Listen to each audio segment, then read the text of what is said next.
Hello hello Hari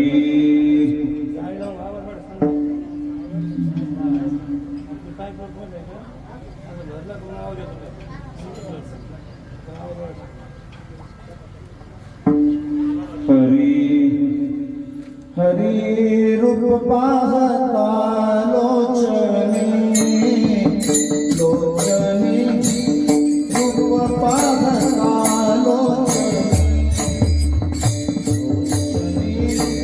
रूप पाहता लोचनी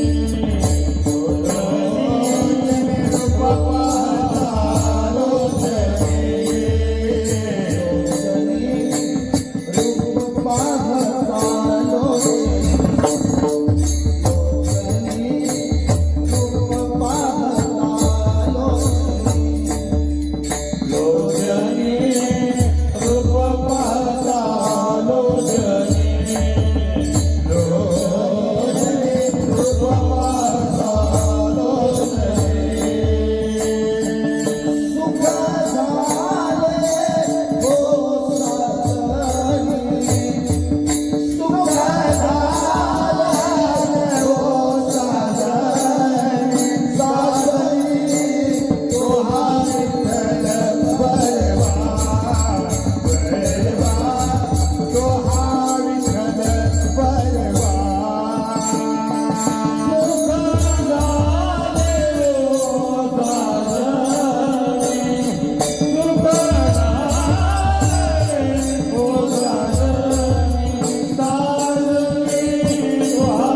तो ऐसे नाय वैकुंठितो ऐसे नाय वैकुंठितो ऐसे नाय ऐसे नाय कवल नाही काल्याचे कवल नाही काल्या कवल काही काल्याचे कवल काही काल्याचे कवल काही काल्याचे कवल काही काल्याचे पाहणे वारवण पाहणे वारवंत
हरी उपजोनिया पुढती येऊ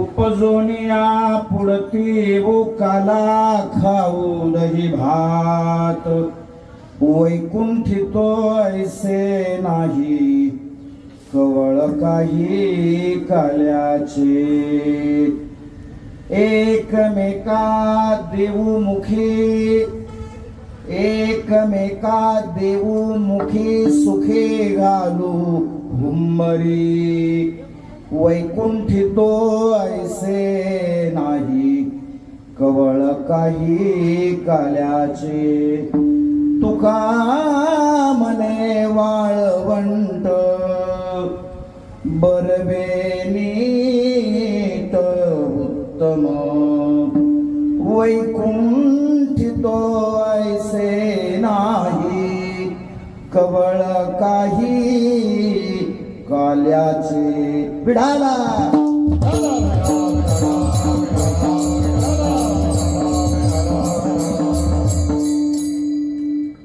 वसुदेव सुतं देवं कंसचाणूरमर्दनम् देवकी परमानन्दं कृष्णं वन्दे जगद्गुरुं मुखं करोति वाचालम् पंगुं लंघयते गिरिं यत्कृपात्तं हम वन्दे परमानन्दमाधवम् सर्वमङ्गलमाङ्गल्ये शिवे सर्वार्थसाधिके शरण्ये त्र्यम्बके गौरी नारायणी नमस्तुते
पांडुरंगा करू प्रथम नमन दुसरे चरण संतांचिया त्यांच्या कृपादाने कथेचा विस्तारू बाबाजी सद्गुरु दास तुका नमो ज्ञानेश्वरा नमो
सद्गुरु तुकया ज्ञानदीपा नमो सद्गुरु सच्चिदानंद रूपा नमो सद्गुरु भक्त कल्याण मूर्ती नमो सद्गुरु भास्करा पूर्ण कीर्ती जयांचे केलिया स्मरण होय सकळ विद्यांचे अधिकरण तेची वंदू श्री चरण श्री गुरूंचे ते नमस्कारोने आता मस्तक हे पाया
रत्नाची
उपजोनिया पुढती ओ काला खाऊ दही भात वैकुंठी तो ऐसे नाही कवळ काही काल्याचे.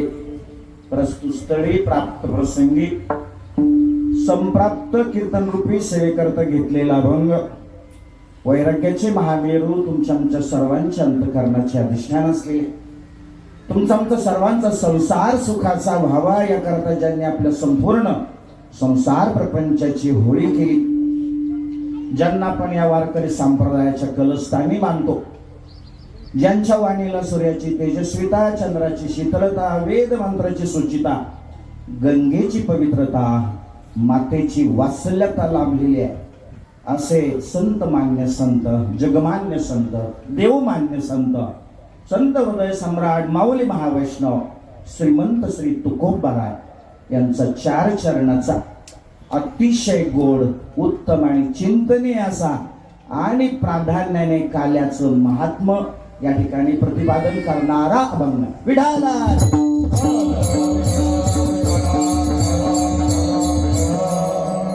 अभंगाचा सरळ सरळ अर्थ असा आहे, जगद्गुरु तुकोबाराय म्हणतात की आम्ही पुन्हा जन्माला येऊ. कशासाठी? काला खाऊ दही भात. हा दही भाताचा काला खाण्यासाठी आम्ही पुन्हा जन्माला येऊ. अभंगाचं पहिलं चरण. उपजोनिया पुढती येऊ काला खाऊ दही भात.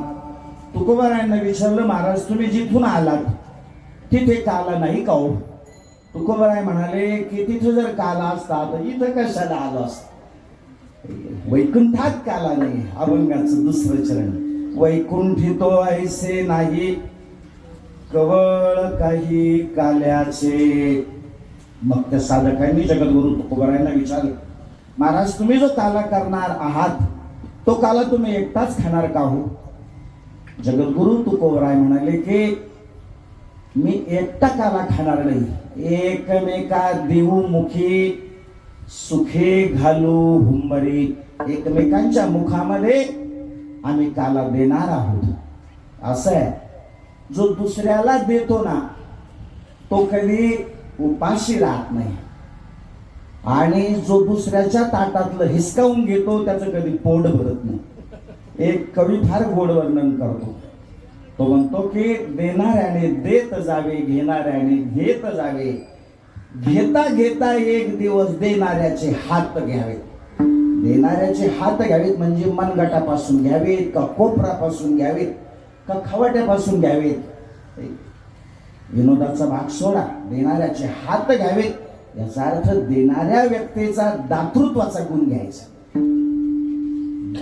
तो व्यक्ती जो देतो आहे त्याच्या ठिकाणी जो दातृत्वाचा गुण आहे तो आपण घेतला पाहिजे. आणि म्हणून फार महत्वाचा संदेश तुकोबाराय या चरणातून देतात की जो देतो ना तो खरा श्रेष्ठ आहे.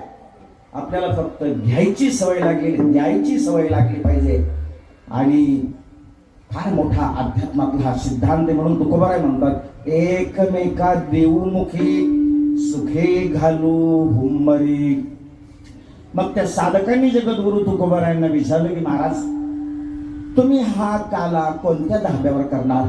म्हणजे गुरु नानकला करणार का परिवाराला करणार का सुंदरबागला करणार का फुलेला करणार? तुकोबाराय म्हणाले की काला धाब्यावर होत नाही, धाब्यावर कालवा होत. कालवा म्हणजे बांधणं. काला हा वाळवंटात होतो की जे वाळवंट बरोबर आहे, नीट आहे, उत्तम आहे. अभंगाचं शेवटचं चरण. तुका म्हणे वाळवंट बरवे नीट उत्तम. अभंगाचा सरळ सरळ अर्थ मी या ठिकाणी आपल्या समोर ठेवलेला आहे.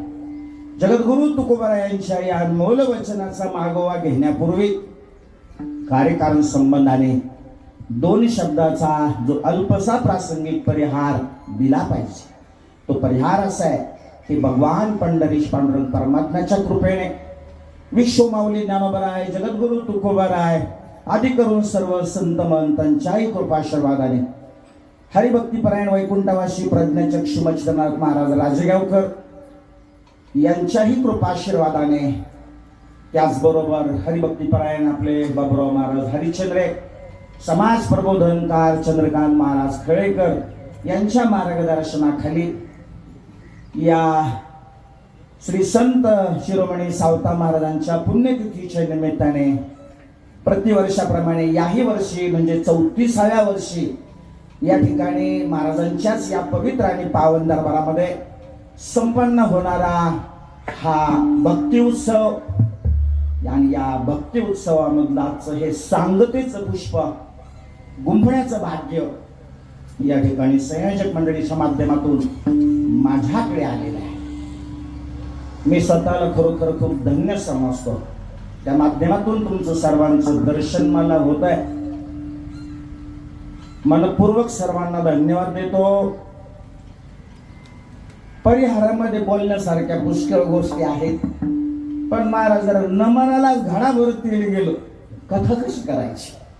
वेळ आपल्या हाताशी कमी आहे, पण तरीही काही गोष्टी जाणीवपूर्वक सांगितल्या पाहिजे. थोडक्यात सांगेल की गेले 7-8 दिवस या ठिकाणी आपण या भक्ती सुखाचा आनंद या ठिकाणी घेतो आहोत. खूप दृष्ट लागेल असा हा संपूर्ण पारमार्थिक सोहळा संपन्न होतो आहे. या संपूर्ण 8 दिवसाच्या कालावधीमध्ये ज्याच्या वाट्याला जी जी सेवा आली ती सेवा प्रत्येकाने अतिशय मनोभावे भक्तियुक्त आणि श्रद्धायुक्त अंतकरणाने संतोष शिरोमणी सावता महाराजांच्या चरणी समर्पित केली आहे. मग कोणी त्या ठिकाणी कीर्तन केली, कोणी भजन केलं, कोणी हरिपाठ केला, कोणी काकडा केला, कोणी या ठिकाणी दररोज पंक्ती दिल्या, कोणी नाश्ता दिला, चहा दिला, कोणी या ठिकाणी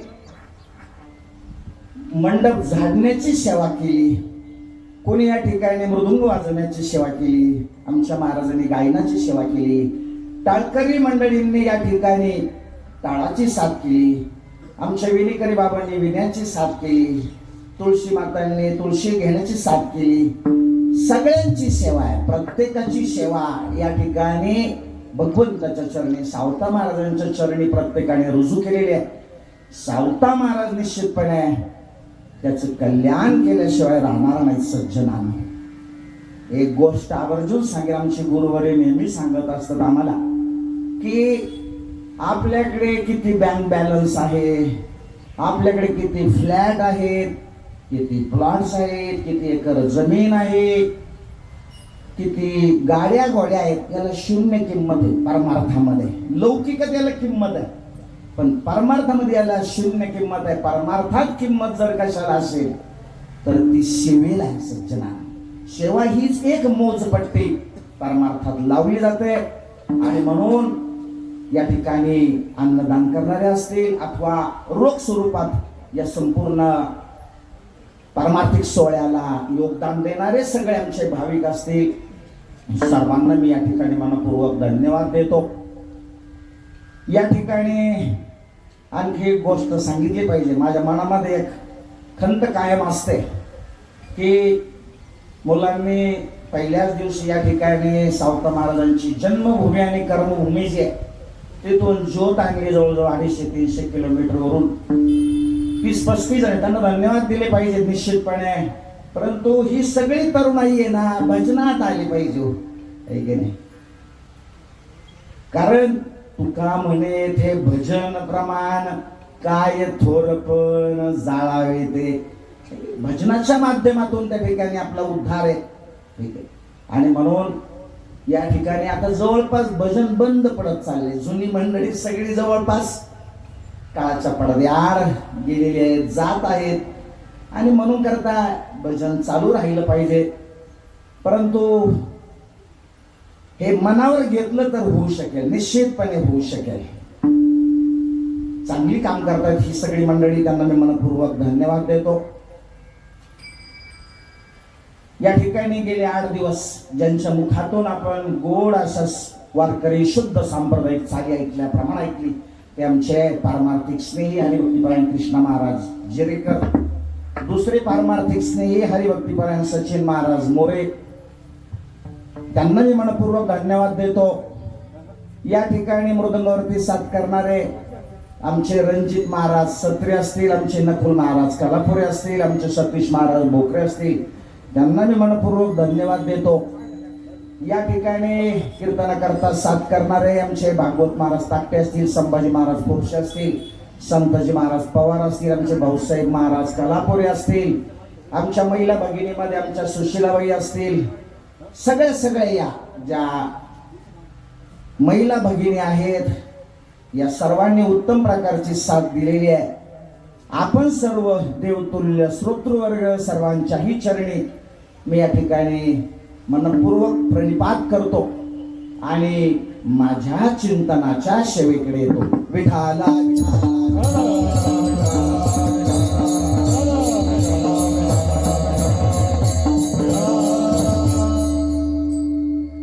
आज सांगतेची सेवा आहे. सांगत म्हणजे पूर्णता. लक्षात घ्या, मंदिराचं काम ज्या वेळेस पूर्ण झालं असं केव्हा म्हणतो आपण? कलश रोवून झालं, कलश मंदिरावरती बसवला गेला की मंदिराचं काम पूर्ण झालं. नदी वाहत वाहत ज्या वेळेस समुद्राला जाऊन मिळते त्यावेळेस त्या नदीचं ते पूर्णत्व आहे. माऊली ज्ञानोबा फार गोड वर्णन करतात. माऊली ज्ञानोबा ज्ञानेश्वरीमध्ये असं म्हणतात, देवळाच्या कामा कलशू परम गंगेशी सिंधू प्रवेशू का सुवर्ण सिद्धू कसू 16वा जैसा. हे की मंदिराचं काम पूर्ण झालं केव्हा म्हणता येईल? कलश बसला. नदी समुद्राला जाऊन मिळाली त्यात तिचं पूर्णत्व आहे. सोन्याला 16 कस लागला त्यात त्याचं पूर्णत्व आहे. अगदी तसं सांगतेचं कीर्तन झालं म्हणजे या सप्ताहाची ती पूर्णता आहे. सज्जना तुकोबराय सुद्धा याचं गोड वर्णन करतात. तुकोबराय असं म्हणतात, तुका म्हणे गंगा सागर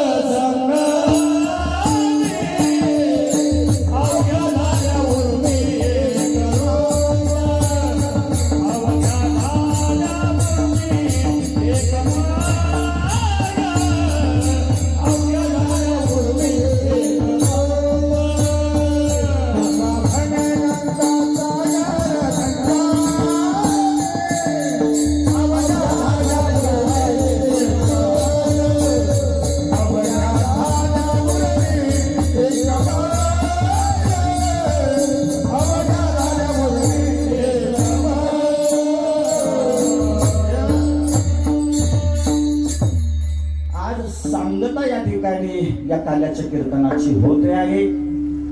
इतर सगळे कीर्तनकार जे आहेत त्यांना स्वातंत्र्य आहे, पण काल्याचा जो कीर्तनकार असतो तो मात्र बांधलेला असतो. कशाने?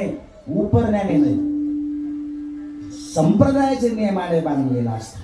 इतर सर्व जे कीर्तनकार आहेत ते भक्ती सांगू शकतात, ज्ञान सांगू शकतात, वैराग्य सांगू शकतात, पण काल्याच्या कीर्तनकारांनी काय केलं पाहिजे? चरित्र उच्चारावे केले देवे गोकुळे किंवा एदशे चरित्र केले नारायण.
असताना, रांगताना आणि गाई राखत असताना जे चरित्र केलं तेच काल्याच्या कीर्तनकाराने सांगितलं पाहिजे.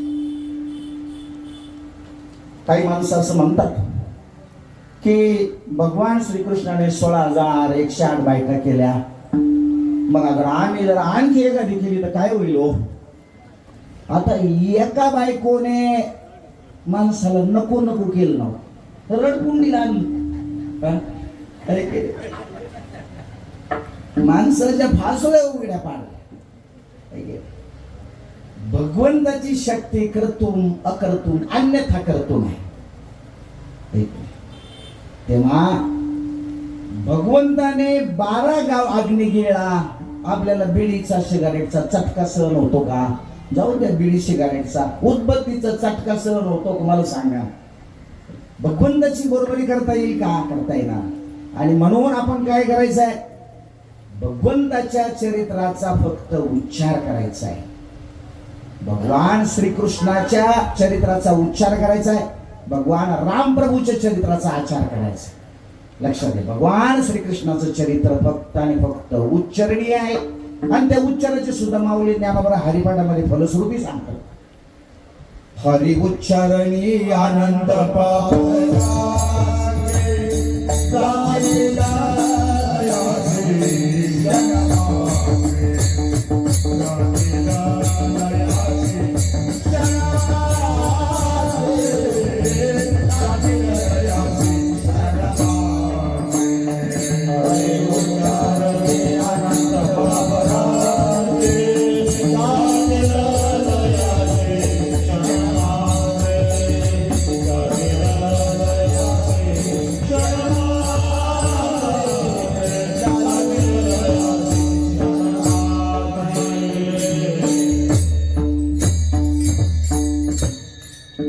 भगवंताच्या चरित्राचा जर आपण उच्चार केला, नामस्मरण केलं भगवंताचं, तर सगळ्या पापाचे होळे होते ना, असं आहे. आणि म्हणून भगवान श्रीकृष्णाच्या चरित्राचा उच्चार करायचा. आज काल्याचा जो अभंग घेतलेला आहे त्याचं पहिलंच चरण असं आहे की उपजोनिया पुढते येऊ काला खाऊ दही भात. पहिल्याच चरणावर ते शंकाशी उपस्थित होत आहे की तुकाराम महाराज म्हणतात की आम्ही पुन्हा जन्माला येऊ, मग जन्माला येणं त्यांच्या हातात आहे का? आता आपल्या बाबतीत म्हणाल तर आपलं जन्माला येणंही आपल्या हातात नाही महाराज, आणि जाणंही आपल्या हातात नाहीये. आगा कर्मीचे उरावे तै तेही सुख दुःखी फळावे, तया ते भोगावया यावे देहाय का. माऊली ज्ञानोबराय म्हणतात की मागच्या जन्मामध्ये शिल्लक असलेलं जे कर्म आहे ते भोगण्याकरता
शिल्लक असलेलं मागील जन्मातलं कर्म भोगण्याकरता तुम्हाला पुन्हा जन्माला यावं लागतं. महिला भगिनींना विनंती करेल मी की महिलांना पाठीमागे पुढे जागा आहे, पुढे पुढे या, जरा दाटी वाटीत बस, पुढे भरपूर जागा आहे. इथे सुद्धा या, काही पुरुष मंडळ जागा नसेल समोर येऊन बसा, या इकडे. सर्वांची सोय झाली पाहिजे. बाहेर थेंब येतात आणि म्हणून पुढे पुढे येऊन बसा. तर आपल्याला जे यावं लागतं या मृत्यू लोकामध्ये ते अनिच्छा प्रारब्धाने, देव येतो परीक्षा प्रारब्धाने आणि संत येतात ते स्वेच्छा प्रारब्धाने. लक्षात घ्या, येणंही त्यांच्या हातात आहे आणि जाणंही त्यांच्या.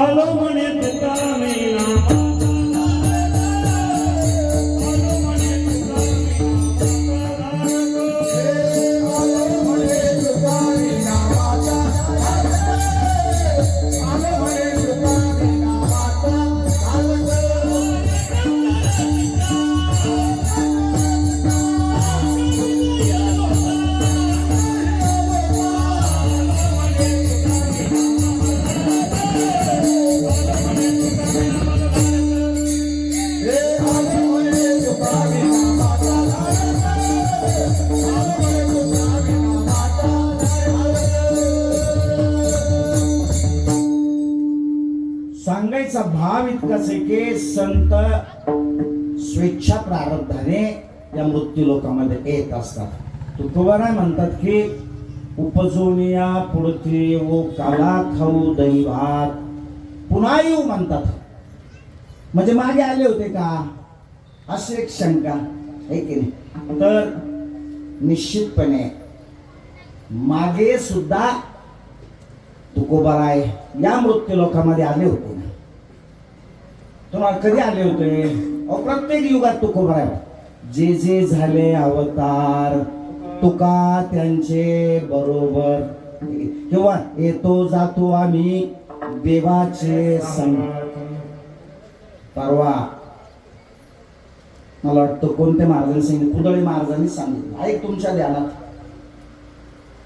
तुकोबाराय हे सत्ययुगामध्ये त्या ठिकाणी भगवान विष्णू बरोबर भक्त प्रल्हाद होते. पुढे जे त्रेतायुग आहे, राम अवतारामध्ये ते वालीपुत्र अंगद होते. द्वापार युगामध्ये म्हणजे कृष्ण अवतारामध्ये उद्धवजी होते आणि कलियुगामध्ये नामदेव राय होते. जगद्गुरु तुका अवतार नामया, जगद्गुरु तुका अवतार नामया,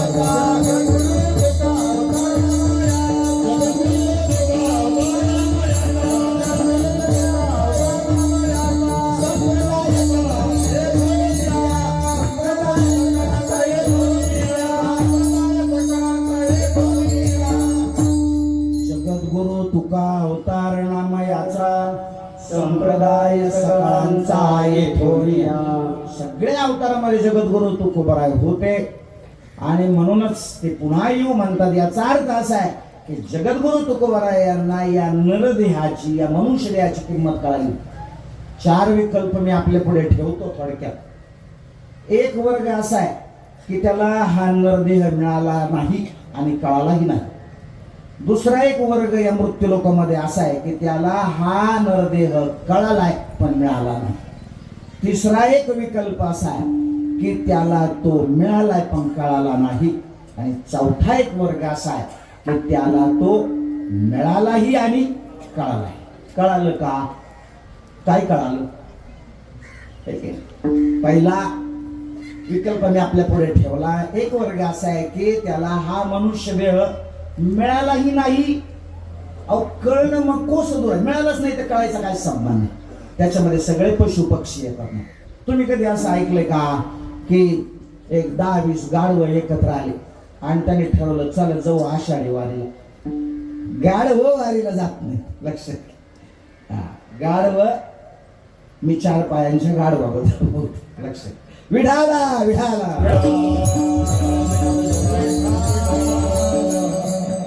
पशु काय पाप पुण्य जाणती, उत्तम मध्यम भोग भोगिती. हो, तेव्हा एक वर्ग सांगितला की नरदेह मिळालाही नाही, करण्याचा प्रश्नच निर्माण होत नाही. दुसरा एक वर्ग मी सांगितला या मृत्यू लोकात की त्याला हा नरदेह कळालाय पण मिळाला नाहीये. तुकोबाराय गोड वर्णन करतात त्याचे. स्वर्गीचे अमर ईर्षिता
स्वर्गातले देव लोक या मनुष्य देहाची इच्छा करतात. स्वर्गीचे अमर इच्छिता ते देवा मृत्यू लोके भावा जन्माना. तिसरा एक वर्ग असा आहे की त्याला हा मनुष्य देह मिळालाय परंतु कळाला नाही ना. त्या वर्गात तुम्ही आम्ही सर्वच. तुम्ही म्हणाल कशावरून? अहो ज्याकरता मिळालाय त्याकरता आपण वापरत नाही ना.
सज्जनांनो मी सांगेल आपल्याला की भगवंताने हा मनुष्य देह आपल्याला भजना करता दिलाय की ज्या माध्यमातून आपल्याला भगवंताची प्राप्ती करता येईल.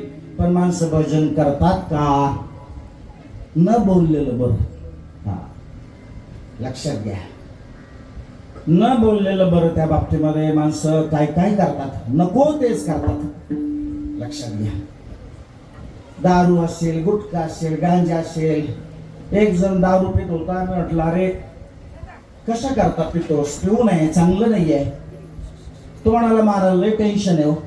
म्हणलं मग थोडं रोगर घे ना. डायरेक्ट काही ते टेन्शनच मिटून जाईल. आता घेतली तर थोड्या वेळ उतरणारच परत. त्याने काय उत्तर द्यावं? तो म्हणाला महाराज आपण उतरूच देत नाही. विठाला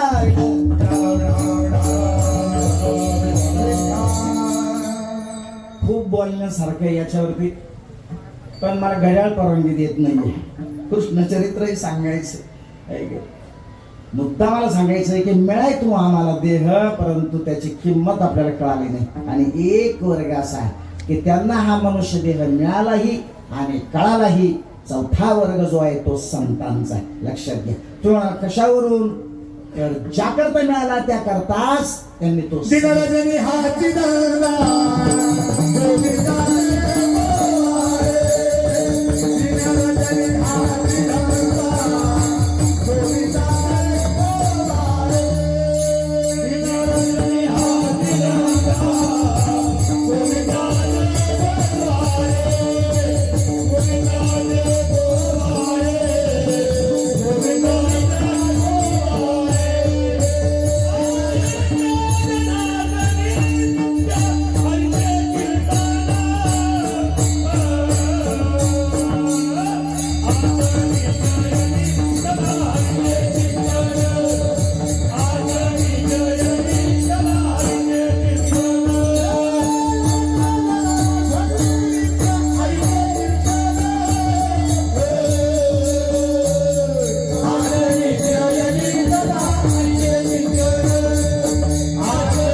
जगद्गुरु तुकोबारायांना आणि सर्व संतांना या मनुष्य देहाचं महत्व कळालं होतं. आणि म्हणूनच ते म्हणतात की आम्ही पुन्हा जन्माला येऊ. अभंगाचं पहिलं चरण.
पृथ्वी येऊ काला खाऊ दही भात.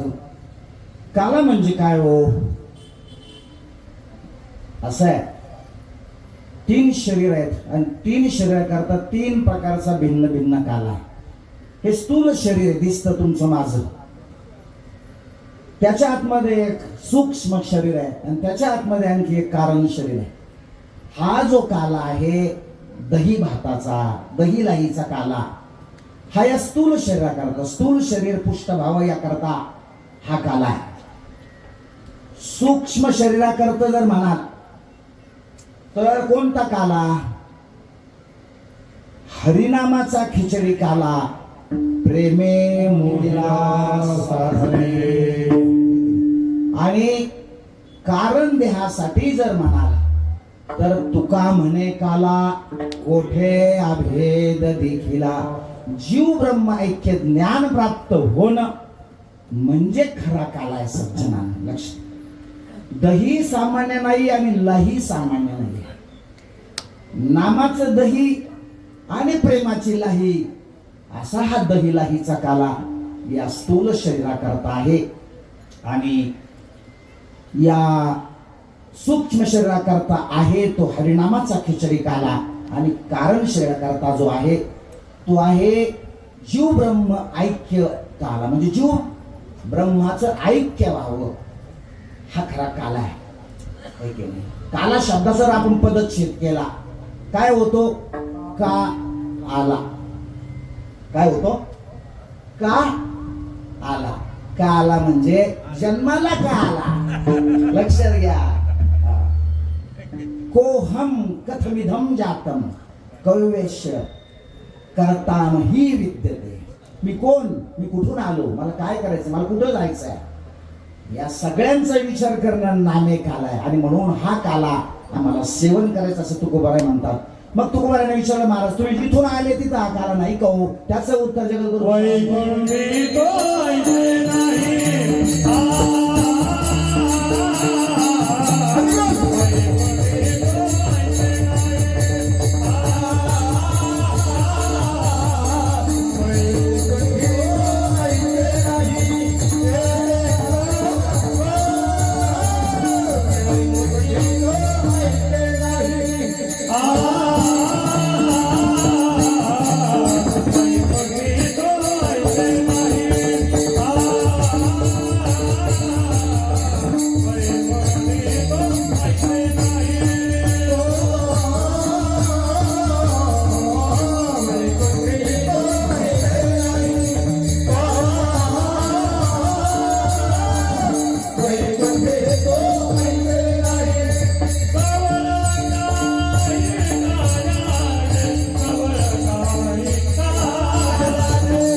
कवळ काही काल्याचे. वैकुंठात काला का नाही हो? तर वैकुंठ ही भोगभूमी आहे आणि मृत्यूलोक ही कर्मभूमी आहे सज्जनानं. आणि काला व्हायचा असेल तर देव आणि भक्त दोन्ही लागतात ना. वैकुंठात देव आहे. मग तुम्ही म्हणाले इथे मृत्यूलोकामध्ये देव आहेत का? देव आहेत ना. लक्षात घ्या, माझे भक्त गाती जेथे नारदाने उभा तेथे, नारदाने उभा तेथे, नारदाने उभा तेथे. माझे भक्त गाती जेथे, नारदाने उभा तेथे, नारदाने उभा तेथे, नारदाने उभा तेथे. तुकोबारा म्हणतात की म्हणजे भगवंताचं स्वतः सांगणं आहे की माझे भक्त जिथे गातात तिथे मी नेहमी असतो. तर आज भगवंत या ठिकाणी आहेत आणि म्हणून इथे का आला होता लक्षात घ्या. वैकुंठात का आला का नाही तर इथे आपण जे सत्कर्म करू ती सत्कर्म करून त्या ठिकाणी आपण पुण्य प्राप्त करून जातो. पण पुन्हा तुका म्हणे जाती पुण्य क्षय अधोगती. पुण्य संपलं की वैकुंठातून स्वर्गातून पुन्हा आपल्याला या मृत्यू लोकात यावं लागतं. माऊली ज्ञानोबराय याचं गोड वर्णन करतात. माऊली ज्ञानोबराय म्हणतात मग पुण्याची पावटे सरे सवेची इंद्रपणाची उठी उतरे येऊ लागती माघारे मृत्यू लोका. म्हणून या वैकुंठामध्ये त्या ठिकाणी काला नाही आहे. मग त्या साधकांनी तुकोबारायांना विचारलं की महाराज तुम्ही जो काला करणार आहात तुम्ही एकटेच खाणार का. तुकोबाराय म्हणाले ना तुम्ही काय करणार. हा बघ.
एकमेका देऊमुखी सुखे घालू हुंबरे. मी बोलून गेलो की देण्यातच खरा आनंद आहे. काहींना फक्त घ्यायचंच माहिती आहे द्यायचं माहीतच नाहीये. देण्यात मोठा आनंद आहे. मी परिहारात बोललो काही जण नव्हते पुन्हा सांगतो. ते विंदा करंदीकरांची कविता आहे की देणाऱ्याने देत जावे घेणाऱ्याने घेत जावे आणि घेता घेता एक दिवस देणाऱ्याचे हात घ्यावे. देणाऱ्याचे हात घ्यायचं म्हणजे काय की त्याच्या ठिकाणी असलेला जो दातृत्वाचा गुण आहे तो गुण आपल्याही अंगी आपण त्या ठिकाणी बांधला पाहिजे असं सांगायचंय तुकोबारायांना. तुकोबारायांचा एक फार गोड अभंग आहे. तुकोबाराय असं म्हणतात आपुलियाचा भूत चाटी मारी करंडी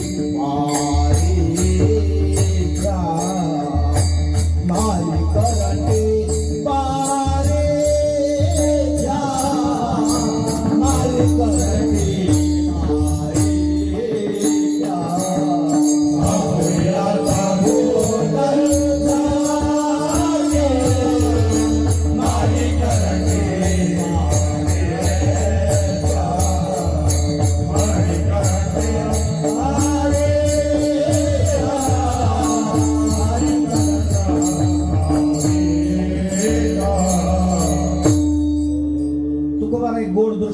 देतात. आपुलियाचा भोतसाठी मारी करंटी पारख्या.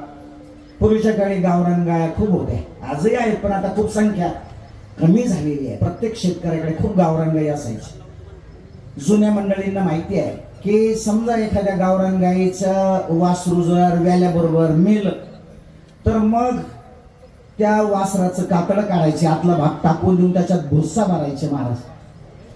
त्याला भोत म्हणायचे. काय म्हणायचे?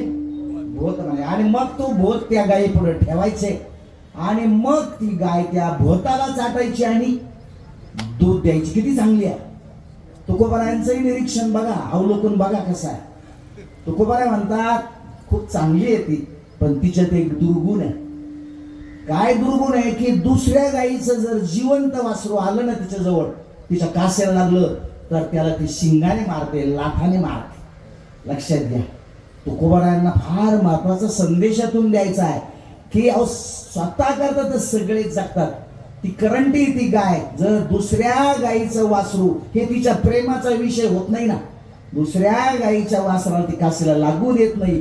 तसंच आपलंय, आपण आपल्या करता खूप काही करतो पण दुसऱ्या करता आपण काही करत नाही. दुसऱ्या करता थोडं तरी केलं पाहिजे. ठीक आहे. हा संदेश तुकोबारायांना या चरणाच्या माध्यमातून या ठिकाणी द्यायचा. एक 2 मिनिटात सांगतो दृष्टांत आठवलं. अब्जदीश माणूस होता, 8-10 कारखाने होते आणि त्या कारखान्यामध्ये जवळपास 8-10 हजार त्या ठिकाणी कामगार काम करत होते. एक दिवस आपल्या मोठ्या महागड्या अशा कारमध्ये जात असताना त्याने एका महाराजांचं कीर्तन त्या ठिकाणी ऐकलं. टेप गाडीतल्या महाराज सांगत होते की तुम्ही कितीही धन कामो, हे सगळं धन इथंच राहणार आहे, आपल्या बरोबर काही येणार नाहीये. त्याच्या लगेच क्लिक झालं. तो म्हणतो अरे अब्जावधीची संपत्ती माझ्याकडे आहे आणि ही संपत्ती जर मला माझ्या बरोबर घेऊन जाता येत नसेल तर काय उपयोग आहे. त्याने लगेच त्या ठिकाणी आपल्या सर्व कामगारांची एक सभा बोलावली आणि त्या सगळ्यांना सभेमध्ये एक प्रश्न विचारला की गड्या हो, माझ्याकडे भरपूर संपत्ती आहे, परंतु माझ्या मृत्यूनंतर मला ती संपत्ती माझ्या बरोबर नेण्याची काही युक्ती जर कोणी सांगत असेल, काही आयडिया जर कोणी सांगत असेल ना, त्याला मी 10 लाख रुपयाचं रोख पारितोषिक देईन. आता ते सगळे कामगार जे होते ते म्हटले आपल्या सेठजीच्या डोक्यावर परिणाम झालेला आहे. असं तरी करता येतं का? कुणीच काही बोललं नाही. सभा संपली. मग त्याने पेपरमध्ये जाहिरात दिली की माझ्याकडे असलेली अब्जावधी रुपयाची संपत्ती माझ्या मृत्यूनंतर मला बरोबर न्यायची आहे. त्या बाबतीत जर मला कोणी काही युक्ती सांगेल, आयडिया सांगितलं, त्याला मी 20 लाखाचं बक्षीस.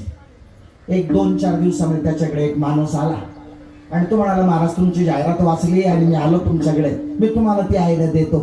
त्याला खूप आनंद झाला. वा वा वा, बरं झालं म्हणजे मी अशीच कोणातरी वाट पाहतो, कोण मला यातली काही आयडिया सांगेल.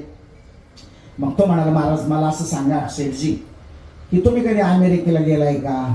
तो अरे मी जग फिरलोय, अमेरिकेच काय घेऊन बसले. तुम्ही कसे गेला अमेरिकेत? अरे विमानाने गेलो. मग कसं गेलं सांगा ना. ते म्हटले अरे विमानतळावर गेलो, मग तिथं आपल्या देशातलं हे जे चलन आहे रुपया, त्याचं रूपांतर मी त्या ठिकाणी डॉलर मध्ये केलं गेलो. बरं म्हटलं तुम्ही कधी इंग्लंडला गेला का? अरे तू सांगितलं ना आता, तेच काय विचारतो, मी जग फिरलोय अख्खं. मग तुम्ही इंग्लंडला कसे? अरे विमानतळावर गेलो, तिकीट काढलं, आपल्याकडचं रुपयाचं चलन पाऊंड मध्ये रूपांतर केलं गेलो.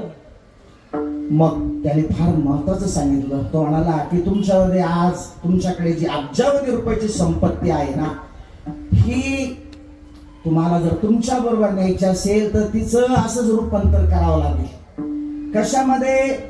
पुण्यात रूपांतर करावं लागेल. या मृत्यू लोकांमध्ये तुम्ही पुण्य कर्म करा. म्हणजे काय करा? तर तुम्ही दानधर्म करा ना. जे गरजू आहेत, गरीब आहेत, त्यांच्याकरता दवाखाने सुरू करा, औषधाची विनामूल्य त्यांच्याकरता सोय करा, निष्काम पुण्य करा. या माध्यमातून या पैशाचा उपयोग त्याच्याकरता करा आणि हे पुण्य तुम्हाला परलोकामध्ये त्या ठिकाणी निश्चितपणे कामाला येणार आहे. सज्जनांनो लक्षात घ्या की आपल्याकडे कितीही संपत्ती असली, आपल्याला आपल्या बरोबर घेऊन जाता येत नाही, ती इथंच ठेवावी लागते. परंतु आपण ती रूपांतरित करू शकतो. कशामध्ये? पुण्यात रूपांतरित करू शकतो. आणि म्हणून द्यायचं आपल्याला थोडं समजलं पाहिजे. आणि आपण जर अशा धार्मिक कार्याला जर देत असाल तर चांगली गोष्ट आहे, आणि देत नसाल तर द्यावंच लागणार आहे आपल्याला. तुम्ही म्हणाल मग कुठं द्यावं लागेल, इथं नाही दिलं तर आपल्याला पोलिसांना द्यावे लागतील, नाही पोलिसाला दिले तर वकिलाला द्यावे लागतील, आणि नाही वकिलाला दिले तर डॉक्टरला तर नक्कीच द्यावे लागतील.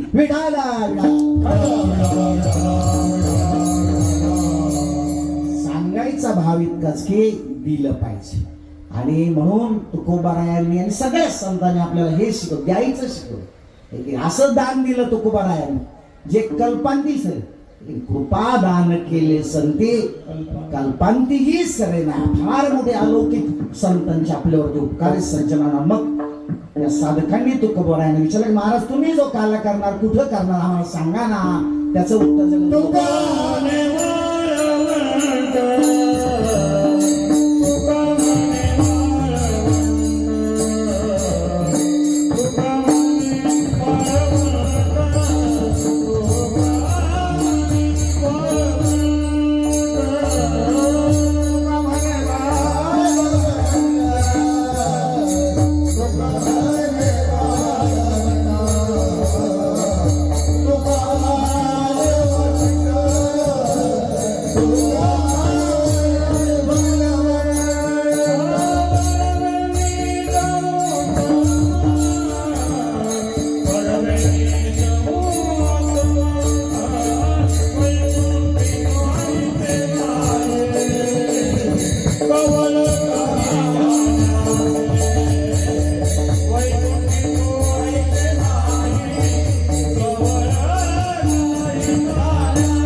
बर्वे नीट उत्तम. काला वाळवंटात होतो, यमुनेच्या वाळवंटात होतो. आणि खरं वाळवंट म्हटलं तर हे आपलं अंतःकरण सज्जन. हे बरोबर आहे, नीट आहे, उत्तम आहे. म्हणजे यातले सगळे जे विकार आहेत हे ज्यावेळेस दूर होतील, काम असेल, क्रोध असेल, लोभ असेल, मोह असेल, मद असेल, अहंकार असेल, हे ज्यावेळेस जातील. तुका म्हणे देह भरिला विठ्ठले काम क्रोधे केले. आणि मग या अंतःकरणामध्ये त्या ठिकाणी काला होणार. तो खरा काला आहे, जीव ब्रह्म ऐक्य ज्ञानाचा तो काला आहे. अभंगाचा भावार्थ झाला असं आपण समजूयात. कृष्ण चैतन्य विठोबा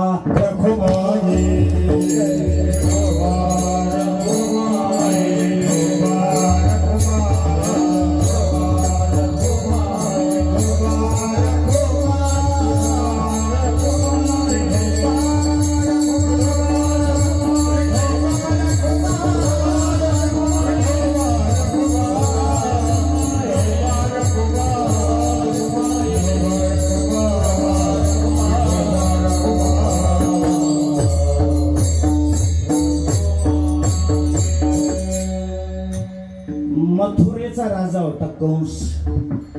त्याची एक चुलत बहीण होती देवकी.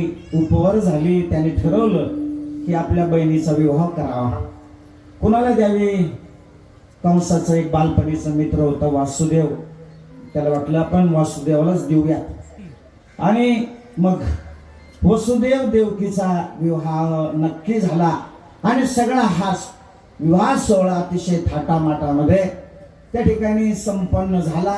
दुसऱ्या दिवशी वरात निघाली आणि ऐन गावाच्या मध्यभागी वरात आली आणि आकाशवाणी झाली.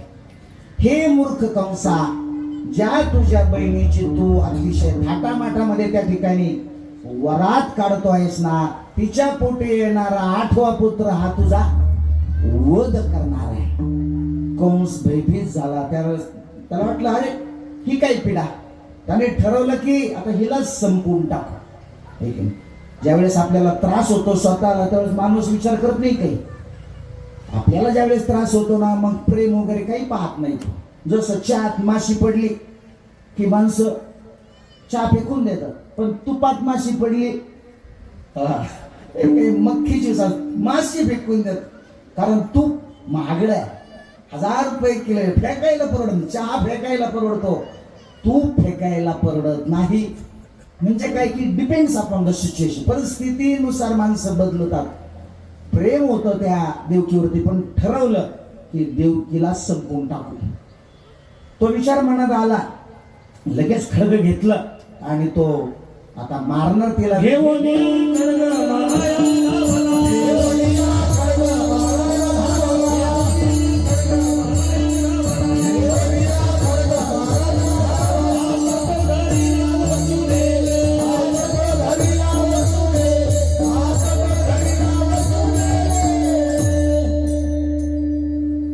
या खडग मारावया धावला, हात तो धरला वसुदेव. वसुदेवाने हात धरला आणि सांगितलं, अरे बाबा हिला का मारतो, तुझी बहीण आहे आणि कलंक लागेल तुझ्या नावाला. मारायचंच आहे पण कलंक लावून मरू नकोस. हिचा काही दोष आहे का? हिच्या पोटे येणारा 8वा पुत्र जर तुझा वध करणार आहे तर आम्हाला दोघांनाही तू बंदी शाळेत ठेव ना. त्यालाही ती कल्पना पटली आणि मग कंसाने वसुदेव देवकीला बंदी शाळेमध्ये ठेवलं, पारेकरी वगैरे ठेवले. पुढे जाऊन मग पहिला मुलगा झाल्याबरोबर त्या ठिकाणी वसुदेव कंसाकडे घेऊन आला.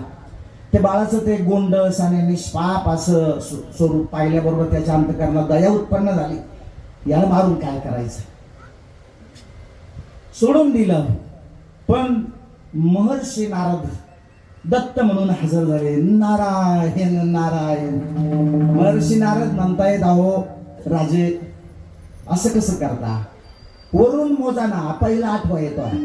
खालून मोजलं तर पहिला आहे, परंतु वरून जर मोजलं तर पहिला 8वा आहे. तेव्हा म्हणजे महर्षी नारदांना काय करायचं, त्यांनी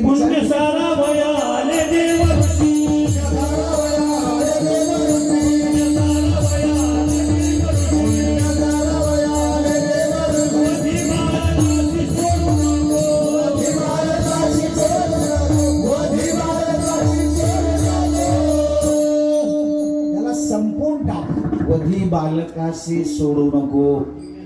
हे काय पुण्य सारावया आले देवर्षी. महर्षी नारदांच्या लक्षात आलं की अरे याचं पुण्य वाढेल ना, याचा पापाचा गाडा लवकर भरला पाहिजे.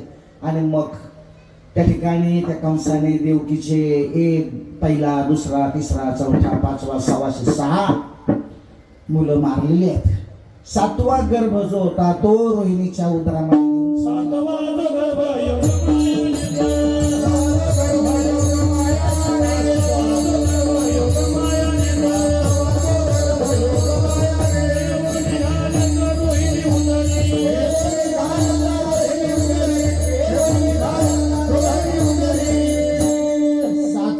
रोहिणीच्या उदरामध्ये नेऊन घातलेला. आणि मग 8व्यांदा त्या ठिकाणी भगवान श्रीकृष्ण वसुदेव देवकीच्या समोर 8 वर्षाच्या रूपामध्ये त्या ठिकाणी चतुर्भुज रूपामध्ये अवतीर्ण झाले आहेत. भगवान गोपाल कृष्ण भगवान की जय. लख असा प्रकाश पडलेला आहे. त्या ठिकाणी देवकी माता म्हणते भगवान कृष्णाला की अरे तू माझा मुलगा आहे असं कोण समजेल, तू लहान हो ना. भगवंत म्हटले मी लहान होतो पण तू एक कर, मला इथे ठेवू नको. काय नंदाच्या घरा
वसुदेवाने भगवंताला टोपलीमध्ये घेतलेलं आहे. कुलप त्या बंदीगृहाचे गळून पडलेले, पहारेकऱ्यांना गाढ झोप लागलेली आहे. श्रावण महिना होता, रात्रीचे 12 वाजलेले होते, बुधवार दिवस होता. धोधो पाऊस बाहेर कोसळत होता, विजांचा चमचमाट, ढगांचा गडगडाट. अशा स्थितीमध्ये वसुदेव त्या ठिकाणी भगवान श्रीकृष्णाला घेऊन निघालेले आहेत. यमुना माता दुथडी वाहत होती. कमरेपर्यंत पाणी आलं, छातीपर्यंत पाणी आलं, गळ्यापर्यंत पाणी आलं. भगवान श्रीकृष्णाने यमुना मातेला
भगवंताने यमुना मातेला दर्शन दिलं. आपलं पाय बाहेर काढलं, यमुना मातेला दर्शन दिलेलं, यमुना मातेने वाट दिलेली आहे.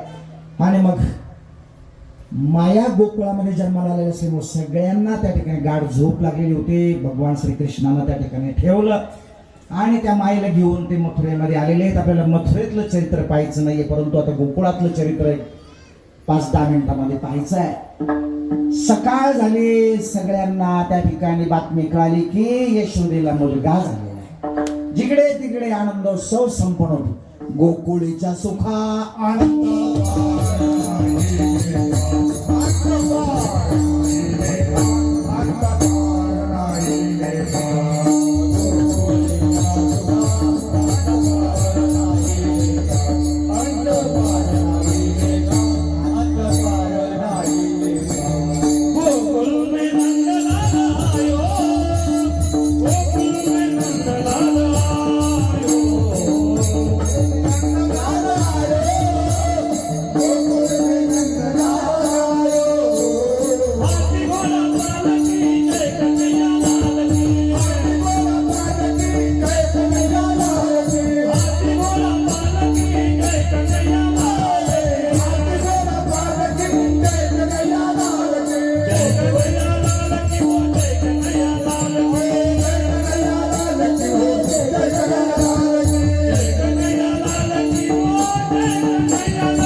गोकुळवासियांना खूप आनंद झाले, खूप आनंद झाले. सगळ्या गवळणी गोप त्या ठिकाणी येत आहेत, भगवान श्रीकृष्णाला पाहत आहेत. काय ते गोड स्वरूप, राजस सुकुमार मदनाचा पुतळा, राजस सुकुमार रवी शशिकळा राजस सुकुमार मदनाचा पुतळा. भगवंताचं ते अतिशय सुंदर मनमोहक रूप पाहिलं आणि त्या गवळणी आज जायच्या आणि पुन्हा बाहेर येऊन चर्चा करायच्या. काय चर्चा करायच्या? पाहिला पाहिला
करायला सुरुवात केलेली आहे.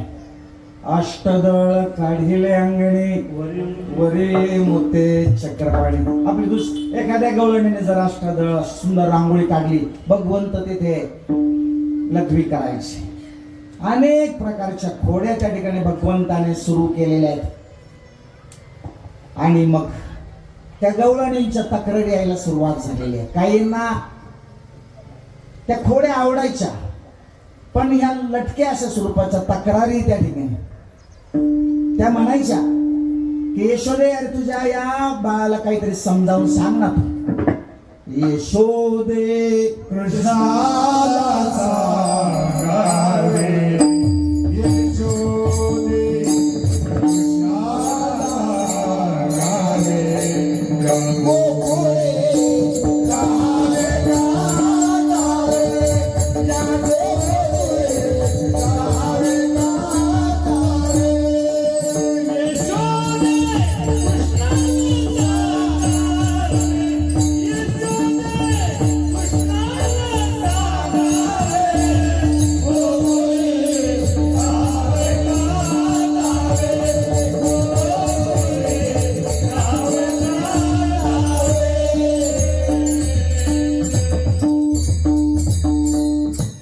यशोदे यशोदा माता युक्तिवाद करायची.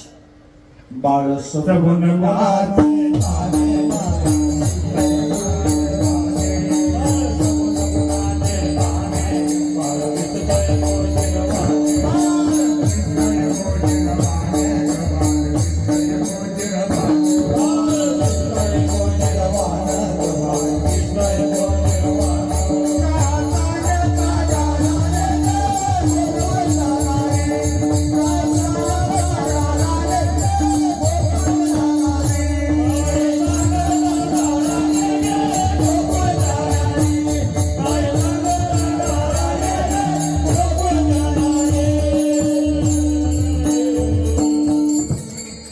यशोदा माता त्यांना म्हणते, अगं उगीच तुम्ही माझ्या बाळावरती आळ घेते, माझा मुलगा तसा नाही. परंतु खोड्या भगवंताच्या सुरूच होत्या. सगळ्या त्यांना गोपाळांना एकत्र केल्या आणि खोड्या त्यांनी सुरू केल्या. अरे या ठिकाणी जे दूध दही तूप तयार होतं, लोणी तयार होतं, ते तिकडे मथुरेला जात आहे आणि तिथले राक्षस त्याच्यावरती धष्टपुष्ट होत आहे. तुमची काय ही अवस्था आहे? आणि मग भगवंताने त्या दह्या दुधा तुपाच्या चोऱ्या कराव्यात आणि त्या सगळ्या गवळ्यांना गोपाळांना भरपूर दही दूध तूप लोणी खाऊ घालावं असं सुरू झालं. पण तक्रारी मात्र सुरूच होत्या. एक दिवस त्या ठिकाणी घडलं असं की स्वतःच्याच घरी चोरी केली भगवंता. आणि मग मात्र यशोदा माता भगवंताला म्हणते की भगवंत आता उद्या करू माझे बाबा, करू माझे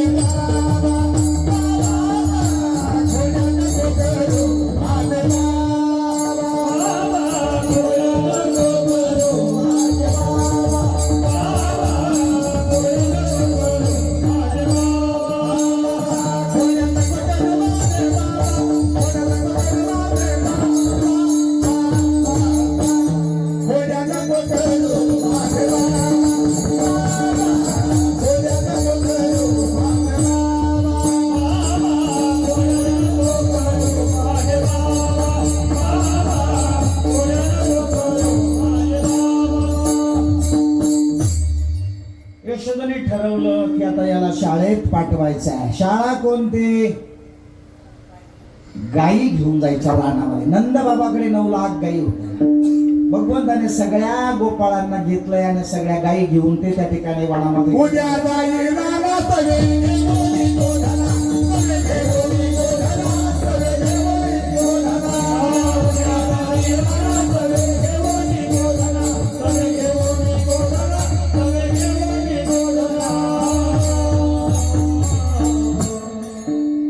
तिथं गेल्यानंतर भगवंताने सुंदर अशी ती बासरी वाजवावी. खूप सुंदर रीतीने त्या सगळ्या गायी चरत होत्या. ज्यावेळेस बासरी वाजायची भगवंताची, सगळ्या भावविभोर त्या गोकुळातल्या गवळणी भाव विभोर व्हायच्या आणि त्या गायी सुद्धा त्या ठिकाणी चरायच्या, थांबायच्या आणि सगळ्या भगवंताजवळ यायच्या. इतकी सुंदर अशी ती बासरी भगवंत वाजवत असायचे. मग खेळ सुरू झाले.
चेंडू फळी लगोऱ्या नाना प्रकारचे खेळ सुरू झाले. सगळे खेळाडू ते गोपाळ तल्लीन झाले खेळामध्ये.